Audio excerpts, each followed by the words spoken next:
Bonjour, je m'appelle Sophie Tresca, je suis sophrologue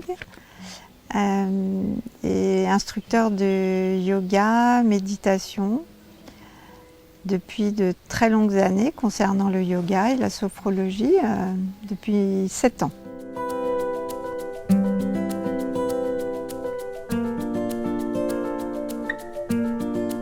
Le mot sophrologie, si on reprend l'étymologie sos en grec, c'est un esprit sain, un esprit harmonieux. Phrène, c'est la conscience. Et logos, c'est le cerveau, c'est l'étude. Donc la sophrologie, c'est l'étude de la conscience en harmonie. Dans l'objectif de se placer en harmonie psychocorporelle et son environnement, c'est-à-dire que se percevoir corporellement, se percevoir mentalement et se percevoir également face à tout ce qui nous entoure, c'est-à-dire les autres et le monde. On va être constamment dans une approche d'aller à la rencontre de soi par un processus commun qui est à la fois une voie interne. Je vais à l'intérieur de moi, je me perçois, je me ressens et je vais donc vers l'intime, le profond. Et puis en même temps, il y a une voie externe où je me perçois face à l'autre et face au monde.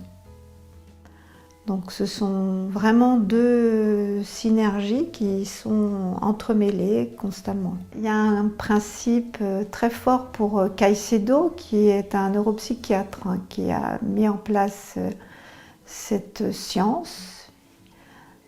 Bien sûr autour de ses aspects médicaux, il était médecin et chef de clinique psychiatrique. Un principe fondamental qui est la vivance phronique. Alors c'est un terme un petit peu rébarbatif comme ça, mais en fait c'est quoi? Ça veut dire que c'est je suis conscient de ce que je suis en train de vivre. Hein?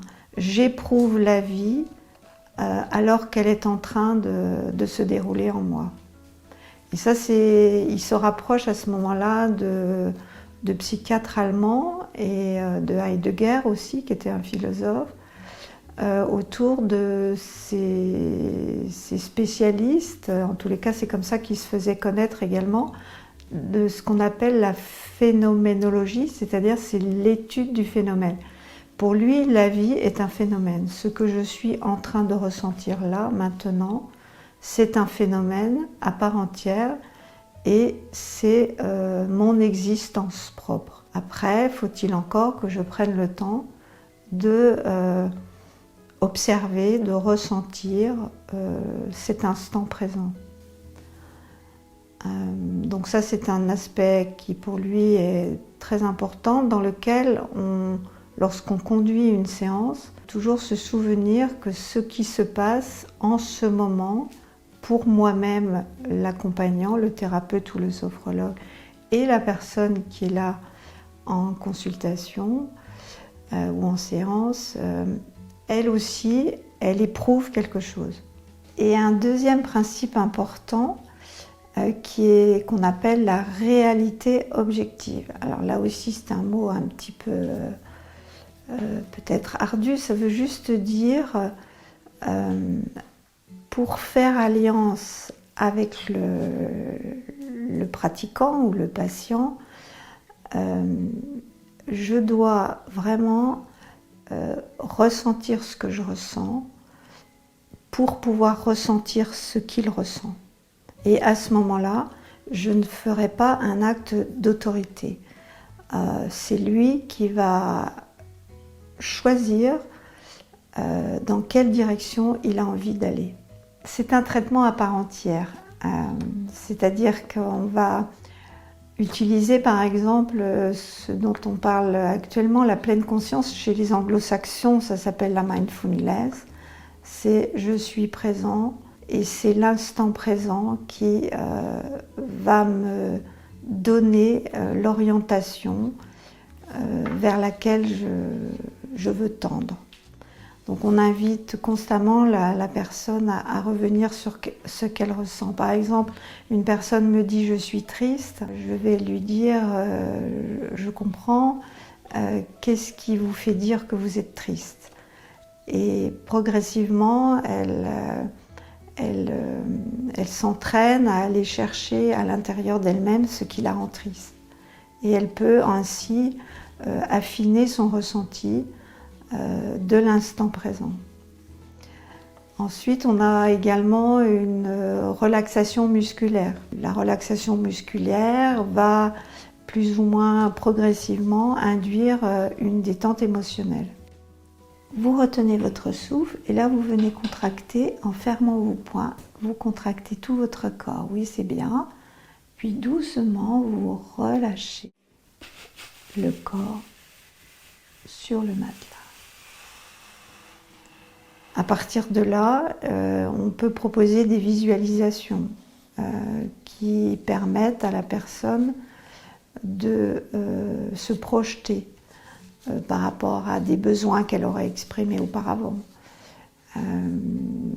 de dépasser, je prends l'exemple d'une phobie qu'elle accepte et qu'elle souhaite voir dépasser, eh bien on peut lui substituer une image douce et agréable en comparaison avec ce qu'elle évoque de sa phobie. Voilà, et puis il y a des synchronisations autour de la respiration, c'est-à-dire qu'on peut, la personne peut faire venir avec des respirations rythmées. Par exemple, elle peut inspirer un sentiment ou une sensation qu'elle aimerait redécouvrir en elle, qu'elle a perdue par exemple.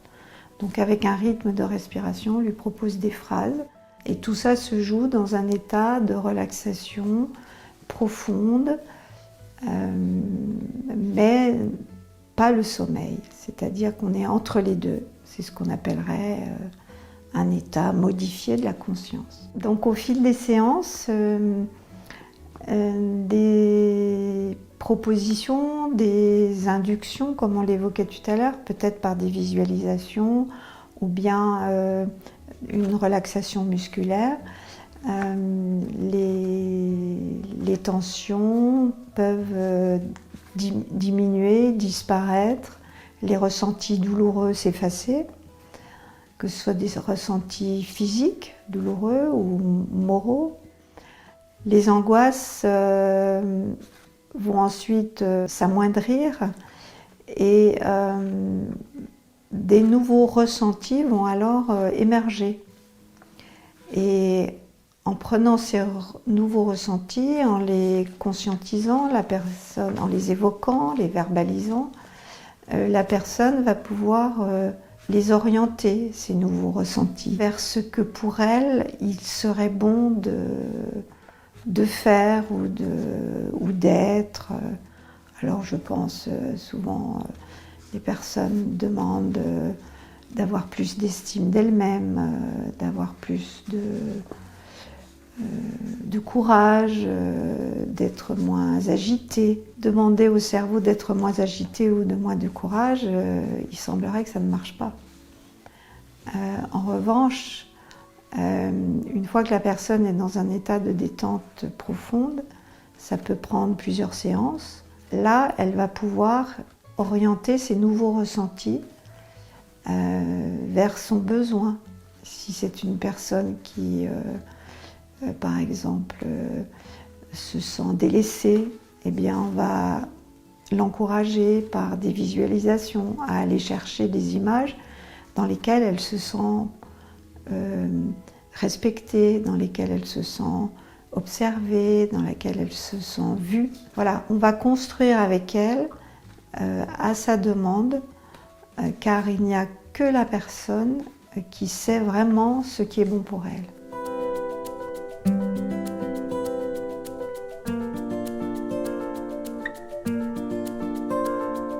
Alors comment se déroule une séance? En ce qui me concerne, bien entendu, j'accueille la personne, elle s'installe dans un fauteuil confortable.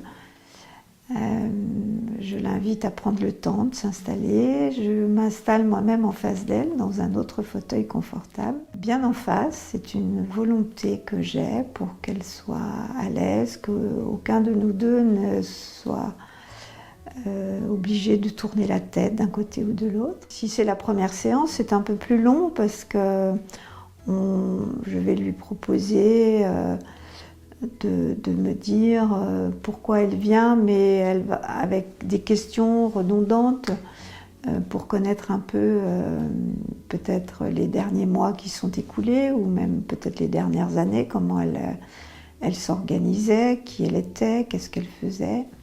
Mais c'est assez simple parce que souvent les personnes ont tendance à beaucoup raconter, beaucoup dire, elles ont envie de parler. Et si elles n'ont pas envie de parler, je pose assez peu de questions. C'est une anamnèse assez courte de mon côté. Et puis j'invite la personne à pour une séance plus récurrente, à ce qu'elle parle et me dise ce qu'elle éprouve là, maintenant, alors qu'elle est arrivée, qu'elle a fait l'effort pour certains de venir. Pour d'autres, c'est plus facile. Ce qu'elle éprouve à l'instant présent.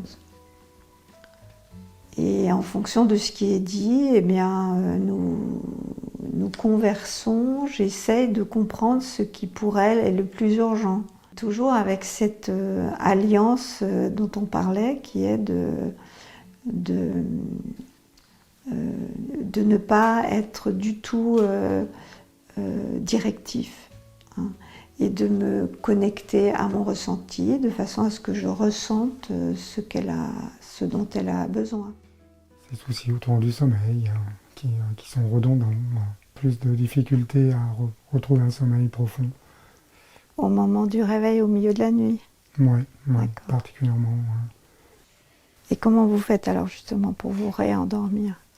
Alors j'essaye d'appliquer la technique dont vous m'avez parlé, compter de 20 à 0 en fait. Comptez vos respirations. En décroissant. Voilà, des fois ça marche relativement vite. Par moment, manifestement, ça n'arrive pas à prendre le dessus sur la pensée, quoi. D'accord. Donc l'idée, c'est quand on commence à 20 en inspirant, on dit j'expire 20, après j'inspire 19, j'expire 18. Et parfois ça marche bien, vous rendormez, d'autres fois c'est la pensée. Et là, il y a des pensées particulières en ce moment qui reviennent? Je ne sais pas si c'est particulier, mais en tout cas, il y a des moments où c'est un peu plus massif. Voilà. Après, je ne sais pas si c'est lié à des pensées spécifiques sur des sujets qui m'interpellent ou qui me touchent, mais plutôt comme si ça se remet en route, quoi. Voilà, l'idée étant d'essayer d'éviter que ça se remette trop en route, donc que la pensée reprenne le dessus, que l'éveil soit complet, quoi. Voilà, puisque c'est là où pour moi c'est le plus compliqué après de repartir, de replonger. Alors peut-être la respiration, elle est peut-être trop profonde à ce moment-là. Il faudrait vérifier si et du coup, si elle est très profonde, elle va peut-être amener du dynamisme, c'est-à-dire de l'énergie, alors que là, en ce moment, au moment où vous souhaitez vous rendormir, elle n'a pas besoin. D'accord. Qu'elle soit présente, mais que c'est surtout le comptage qui va compter, c'est-à-dire d'être présent, et que si vous faites une erreur, vous vous souvenez qu'il faut recommencer à 50. Tout à fait. Donc peut-être essayer, si l'occasion se présente, d'être plus présent sur le chiffre, de ne pas louper de chiffres, de ne pas être obligé de revenir au départ, et que la respiration n'ait pas une ampleur trop importante. D'accord. Qu'est-ce qui pourrait améliorer ça maintenant? Qu'est-ce que vous pensez pour que ces pensées soient moins envahissantes? Non, peut-être simplement, peut-être que j'attends un peu trop avant de mettre en route le mécanisme de partir de 20 en décroissant. Peut-être que j'attends un peu et que du coup le sommeil s'éloigne, le réveil arrive plus, et qu'au moment où je me dis il faut que j'enclenche, il y a déjà, voilà, peut-être qu'il faut que je le fasse immédiatement. Il y a déjà quelques pensées qui sont arrivées. Possible, ouais. Peut-être plus ça que ce qui s'est éventuellement passé dans la journée. Des fois, ouais, je pense que j'essaye de me dire ça va aller, je vais m'endormir, puis ça, voilà. je ne m'endors pas. Non. Voilà. Donc c'est là, à mon avis, où le vous truc... rajoutez une nouvelle pensée qui est de je vais me rendormir et ça ne marche pas. Et là, du coup, il y a comme un truc qui vient dire, eh ben non. Donc là, peut-être regarder si dès qu'il y a le réveil s'installe, d'observer, de ressentir la pensée. La pensée en tant que telle, elle n'est pas forcément... Voilà, c'est une pensée après tout. Oui, tout à fait. Hein, elle est là de l'accueillir, peut-être, cette pensée. Plutôt que comme quelque chose de négatif. Hein. Elle a sa raison d'être, hein, la pensée. Oui, bien sûr. Vous êtes d'accord? Donc la pensée, elle arrive, on l'accueille, voilà. On peut même élaborer un petit peu, et puis très rapidement, on enclenche quelque chose. Ici, on vient mettre une injonction en donnant l'ordre au cerveau de s'endormir, et il ne comprend pas très bien ce que ça veut dire. Hein, parce que vous êtes déçu d'avoir été réveillé. Et c'est peut-être là que c'est un peu compliqué, entre le moment où j'accepte ça, je suis réveillé, ok, bingo, ne pas Est-ce qu'on n'irait pas alors aujourd'hui visiter l'idée de qu'est-ce que pour vous comment vous vous représentez finalement une nuit idéale, c'est-à-dire est-ce que c'est une nuit plus courte, est-ce que c'est une nuit qui se veut obligatoirement longue, est-ce que c'est une nuit où le sommeil est profond mais peut-être plus court? Faudrait qu'on aille voir. Oui, tout à fait. Parce que là, vous êtes beaucoup dans le raisonnement, hein, de dire est-ce que c'est bien, est-ce que je dois continuer, il faut que je continue, mais peut-être que si j'arrête, c'est bien aussi. On peut peut-être aller visiter ça, si vous voulez. Tout à fait. Oui. Ça vous convient? Nous nous mettons d'accord sur le thème ou sur la guidance que je vais lui proposer. Ou bien lui-même demande quelque chose de précis. Et ainsi, au bout de 10 minutes, un quart d'heure, ça dépend souvent le flux de parole de la personne ce jour-là. Ça peut arriver que ce soit plus long. Je vais l'inviter à se déplacer et pour venir s'installer dans ce fauteuil. Elle va se couvrir, ça c'est important. Car quand on se relaxe, la température du corps s'abaisse un peu. Et là, je lui demande de s'installer le plus confortablement possible. Il y a quelques exercices de respiration. Très souvent, il y a des exercices de respiration. Et puis, je lui propose cette relaxation inductive dont on évoquait tout à l'heure. Déjà de relâcher, de prendre conscience de son schéma corporel par une sophronisation ou une relaxation musculaire, viscérale parfois, autour des organes du corps. Et puis commence des visualisations, des propositions en fonction de ce que nous avons convenu auparavant. C'est à peu près une trentaine de minutes, ce temps-là, précis de la relaxation inductive. Et puis, je laisse le temps à la personne de revenir à la réalité concrète de son corps et de son esprit. Et nous échangeons, je l'invite à faire un retour de ce qu'elle a ressenti, non seulement parce qu'elle peut en éprouver l'envie, et puis pour m'assurer, moi, en tant qu'accompagnant, qu'elle va repartir le plus sereinement possible. S'il y avait besoin d'ajuster quelque chose, d'évoquer verbalement encore quelque chose.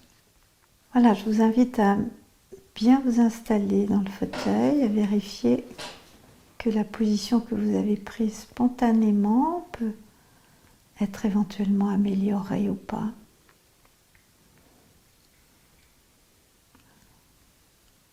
Puis je vous invite à écouter les sons qui vous parviennent, l'environnement sonore autour de vous.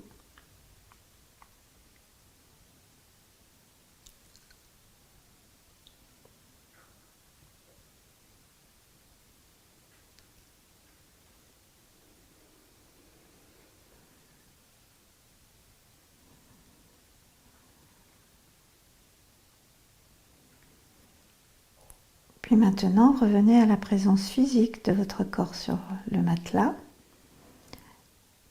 Et on va faire un exercice avec la respiration. Je vous décris l'exercice et après je vous guiderai. Ça va consister, au moment où vous allez inspirer profondément, vous viendrez contracter les poings et tendre tout votre corps. Vous ne respirerez pas, vous garderez ensuite le souffle dans la poitrine un certain temps, le plus longtemps que vous pourrez, en contractant tout le corps de la tête aux pieds. Puis au moment où vous relâcherez le corps, vous pourrez laisser venir l'expiration, lente et tranquille. Voilà, je vais vous guider, nous allons les faire 2 fois. Allons-y, vous inspirez lentement, profondément. Vous retenez votre souffle et là vous venez contracter en fermant vos poings. Vous contractez tout votre corps. Oui, c'est bien. Le visage aussi, de la tête aux pieds, c'est bien. Encore un peu, c'est parfait. Encore, c'est super bien. Encore. Puis doucement, vous relâchez le corps sur le matelas.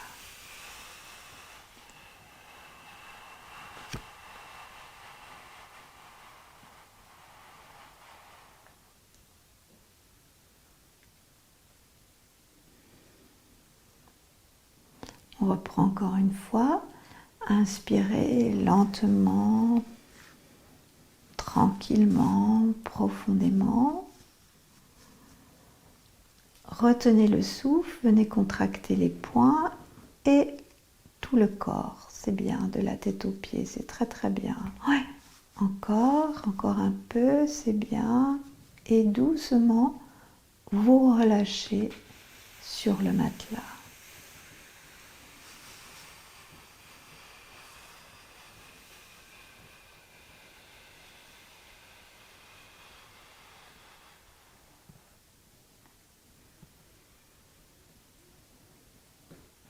Et prenez un temps maintenant pour observer votre ressenti de ce différentiel entre le moment où votre corps était contracté et où maintenant vous le relâchez sur le matelas.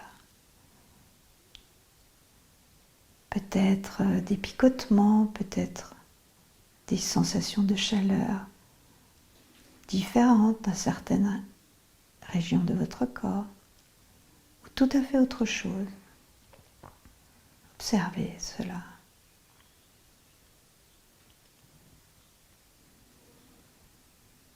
Et seulement si c'est agréable,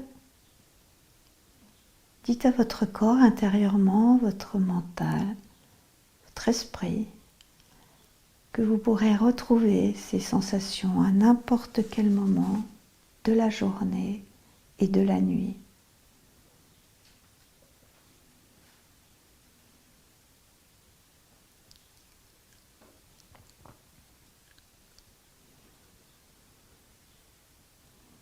Maintenant, je vous propose de poser vos deux mains sur le ventre, plutôt en dessous de votre nombril, que vous sentiez bien vos mains à plat. Sentez le contact des mains.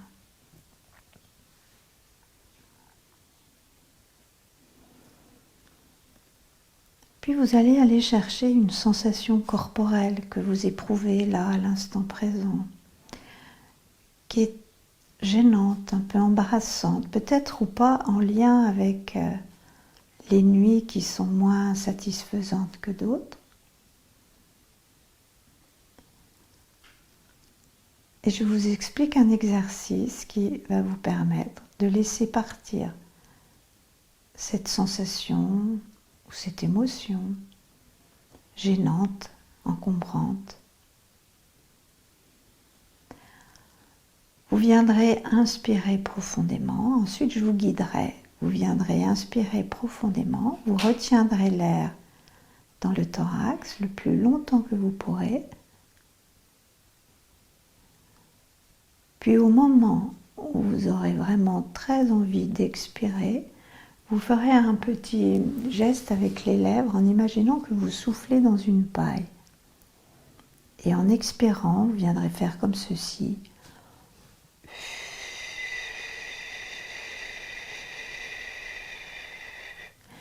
En laissant partir ce que vous avez choisi. Allons-y, je vous guide. Maintenant, on va le faire 2 fois. Vous allez inspirer profondément. Vous retenez l'air, c'est bien, dans le thorax.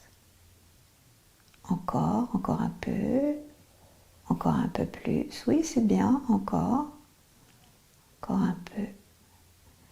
Puis vous laissez partir avec le geste de la paille, un cercle avec les lèvres.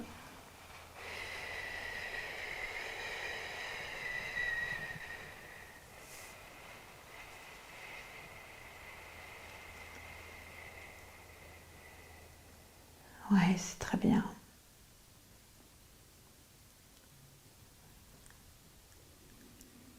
Et on va le refaire encore une fois. Allez-y, inspirez profondément, lentement, prenez votre temps et vous ne respirez plus.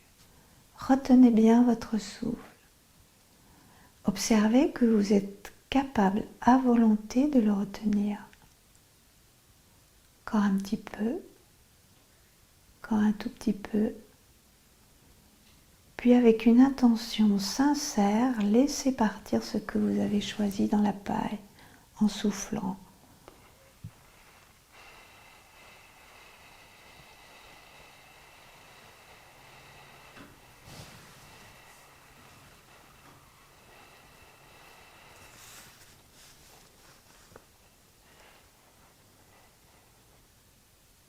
Puis maintenant, prenez le temps de sentir sous vos mains le va-et-vient naturel de votre respiration. Les mains sont à plat. Sentez leur contact sous la couverture, puis sous la peau.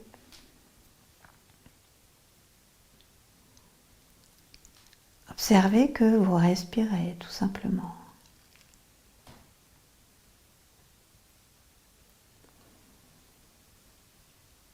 Alors vous allez revenir vers le bord des narines, là où l'air arrive. Et en conscience, vous allez suivre le trajet de l'air qui descend dans votre gorge, qui gagne le thorax et qui rejoint les 2 mains.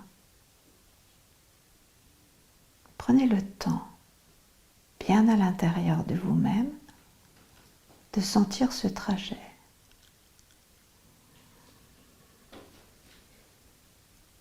Et à l'expiration,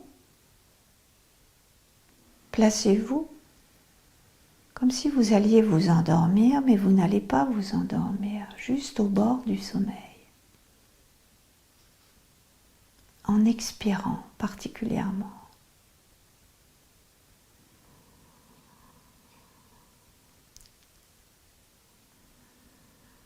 Suivez bien le trajet de l'air à l'intérieur.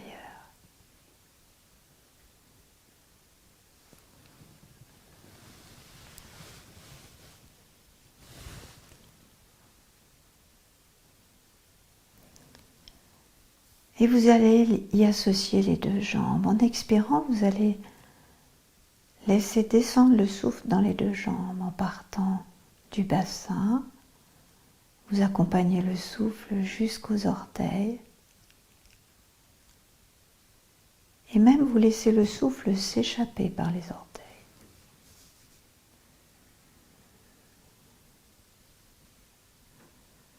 Continuez.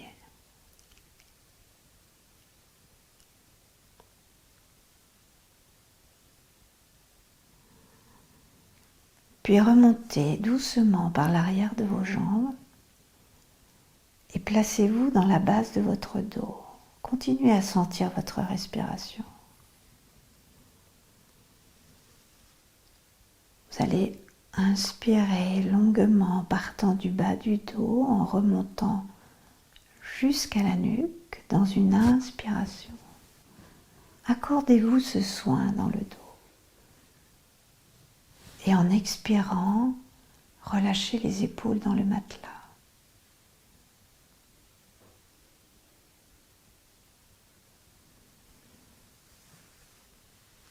Abaissez la mâchoire inférieure si vous le souhaitez, avalez votre salive.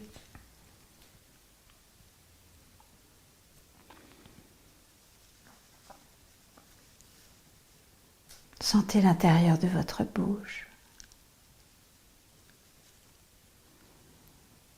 Puis déposez votre attention sur vos paupières. Observez que celles-ci bougent un peu.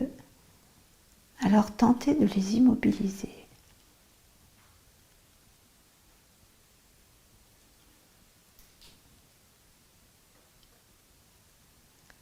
Et venez lisser votre front.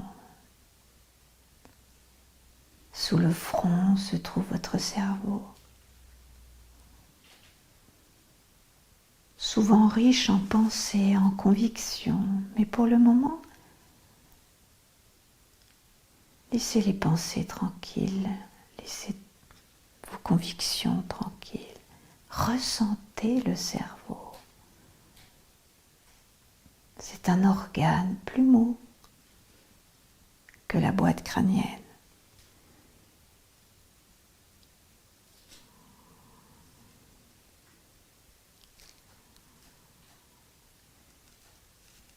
Revenez doucement à votre respiration sous les mains. À nouveau, je vous demande de prendre conscience de votre souffle.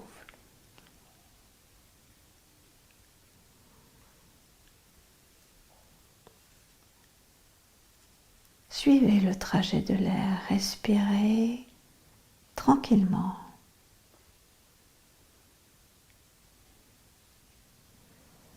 Puis maintenant, vous allez agir sur vous-même. Vous allez aller chercher une image, une représentation. Pour cela, vous allez inspirer profondément dans le ventre. Une image qui représente pour vous le rythme idéal d'une nuit idéale, dans son rythme. Allez chercher peut-être un symbole qui représente cette nuit idéale dans son rythme. Ça peut même être quelque chose que vous inventez, une image que vous créez, une photo que vous aimez bien, un paysage, ou même une scène. Une nuit faite d'un rythme totalement idéal. Peut-être avec des moments de réveil et le bien-être de se rendormir, ou au contraire, aucun moment de réveil. Observez bien cette image. A-t-elle des formes qui vous intéressent, des couleurs? des jeux de lumière. C'est la nuit idéale de vos rêves.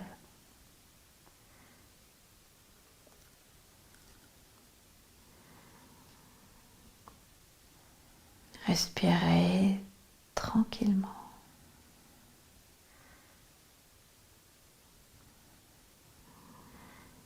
Scrutez cette image. C'est une nuit de rêve. Peut-être avec des endormissements, des réveils, à nouveau des réveils. Peut-être pas.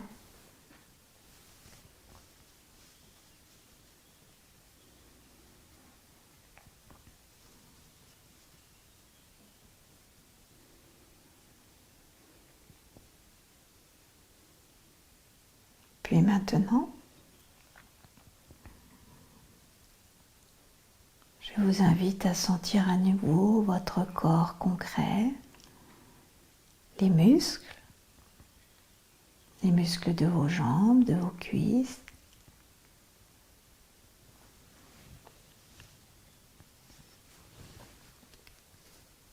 de votre dos.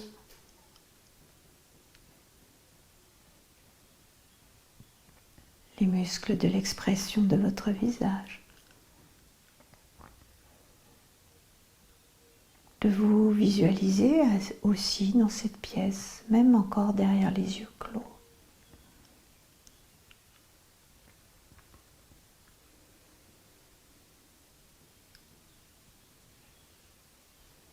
Puis vous pourrez bouger un peu.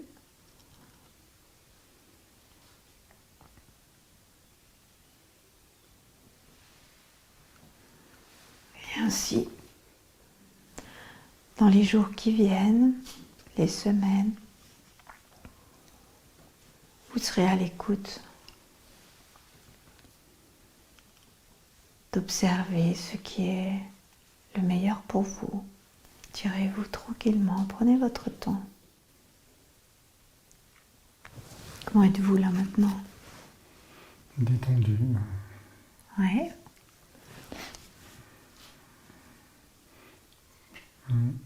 Plutôt bien.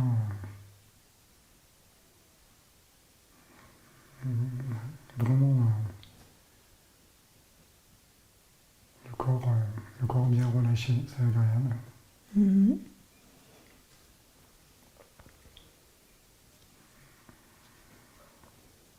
On a interrogé pour savoir comment est-ce que pour vous la nuit pourrait être idéale, comment accepter éventuellement qu'il y ait des pauses ou qu'il n'y en ait pas. Pas besoin que ça soit long, que la nuit soit longue. Pas besoin que la nuit soit longue systématiquement. Mais que le temps de sommeil soit suffisamment profond pour être réparateur. D'accord. Voilà, mais que c'est pas 3-4 heures, ça peut amplement suffire. D'accord. Que même c'est presque... Voilà, peut-être quand ça s'étire trop longtemps que... Voilà. D'accord. Ça peut être une première observation. C'est d'accepter ça pendant...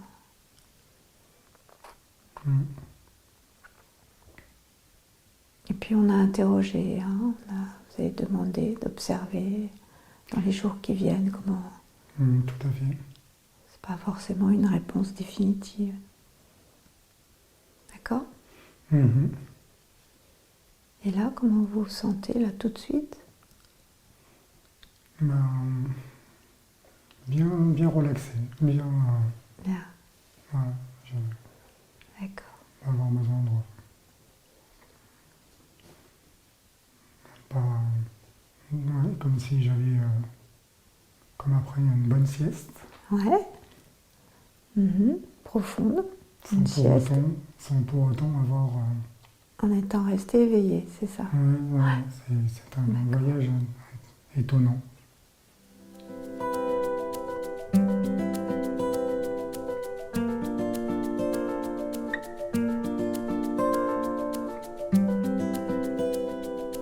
pas la première fois que je fais de la sophrologie. Je suis venu voir Sophie il y a quelques mois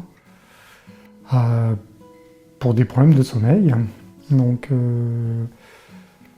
au bout de 4 ou 5 séances, c'était en avril, ça a été vraiment efficace. Voilà, avec toujours l'idée que s'il y avait besoin de refaire derrière 1 ou 2 séances, en laissant passer un peu de temps. Et donc voilà, c'est comme ça un petit peu que je suis venu à la sophrologie que je connaissais, mais sans avoir jamais pratiqué. Je pratique la méditation depuis plusieurs années, donc j'avais plutôt essayé de trouver par la méditation un moyen de pallier, en fait. Par contre, non, je n'ai jamais essayé de médicaments ou quoi que ce soit. J'ai essayé plus par des plantes qui avaient un effet plutôt intéressant, mais sur le moment, en fait, qui n'ancrait pas dans le temps. La méditation, elle, ne me permettait pas de retrouver le sommeil dont j'avais besoin. Sachant que j'ai besoin en fait de relativement peu d'heures de sommeil, donc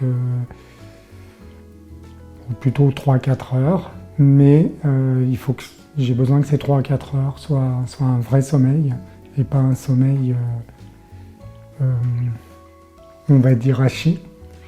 Voilà, et je dois reconnaître que oui, en effet, la sophrologie m'a permis de retrouver ce sommeil qui apaise, et surtout, quand je me réveille, d'avoir des outils pour pouvoir repartir si j'ai besoin de prolonger, de dormir.